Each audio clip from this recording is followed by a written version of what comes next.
ஒரு விலை மாதவியின் வீட்டுக்கு ஒருத்தன் போறான்.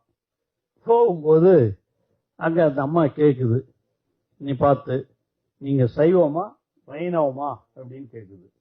அவனுக்கு ஒன்றும் புரியல. அவன் பணம் எவ்வளோ 5 கொடு 10 கொடுன்னு கேட்டான்னா ரைட்டு.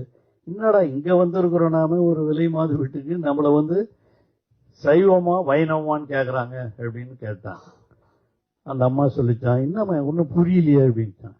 ஒன்றும் இல்லை, சைவம்னா இப்படி வைணவம்னா இப்படின்னுச்சான். ஒன்றும் புரியல. சைவம்னா இப்படி வைணவம்னா இப்படி. ஒன்றும் புரியல. என்னவா சொல்ற, இதுன்னா அது தீர்மம் இது தானே, அதுல என்ன இருக்கு அப்படின்னா, இல்ல சைவம்னா படுத்துக்கிறது, வைணவம்னா நின்னுங்கிறது. நின்னுங்கன்னா 5 படுத்தா 10. மற்றவங்களும் சரி